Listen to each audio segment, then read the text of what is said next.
অতি ভারী বৃষ্টিতে ডায়মন্ড হারবারের উত্তর হাজিপুর 15 নম্বর ওয়ার্ডে এক হাঁটু জল। অতি ভারী বৃষ্টিতে ডায়মন্ড হারবার উত্তর হাজিপুর 15 নম্বর ওয়ার্ডে জলমগ্ন অবস্থায় এলাকার মানুষজন বসবাস করছেন। দীর্ঘ 5 বছর আগে এরকম পরিস্থিতি হয়েছিল, কিন্তু আজ রাত থেকেই ভারী বৃষ্টি হওয়ার জন্য 15 নম্বর ওয়ার্ডের সমস্ত এলাকায় বাড়িগুলির জলের তলায় এবং রাস্তাঘাট জল জমে আছে। মানুষ বাইরে বেরোতে পারছে না।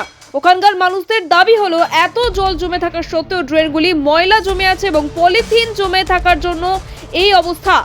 পৌরসভার কোনো কর্মীর আজও দেখা নেই। কি ভয়াবহ পরিস্থিতিতে রেখে দিয়েছে। প্রত্যেকটা বাড়ির গ্রাউন্ড ফ্লোরে জল ঢুকে আছে এবং ব্যাঙ ও সাপ ঘোরাঘুরি করছে। এই ওয়ার্ডের বাসিন্দারা আতঙ্কের মধ্যে বসবাস করছেন। যতক্ষণ না পর্যন্ত জল বেরিয়ে যাচ্ছে ততক্ষণ পর্যন্ত অস্বস্তির মধ্যে পড়ে আছেন। বাসিন্দারা হাট বাজার করতে পারছেন না, ফলে তাদের দুপুরে শুকনো খাবার খেয়ে থাকতে হচ্ছে, এমনটাই তারা জানাচ্ছেন। সমস্ত কিছুর দায়ভার চাপিয়েছেন পৌরসভার উপর।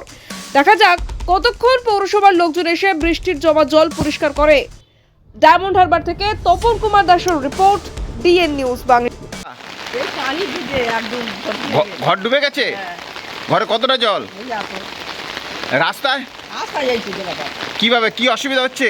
অসুবিধা ফাটফাট ডুবে গেছে, পানি পানি ভাসতেছে, কোথায় খাবো কোথায় মাছগুলো আমরা। তো এইটা এরকম হলো কেন?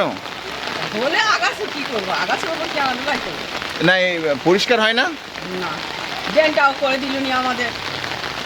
সেই কারণে কি এরকম? হ্যাঁ। এই জল বেরোচ্ছে না? না, জল দেওয়ার পথ নিত কি নাম আপনাদের এখানটায়? আমাদের এদিকে পরিস্থিতি খুব খারাপ। কেন? জল তো ড্রেন পথ সব বন্ধ করে জল আর রাস্তার উপরে উঠে গিয়েছে।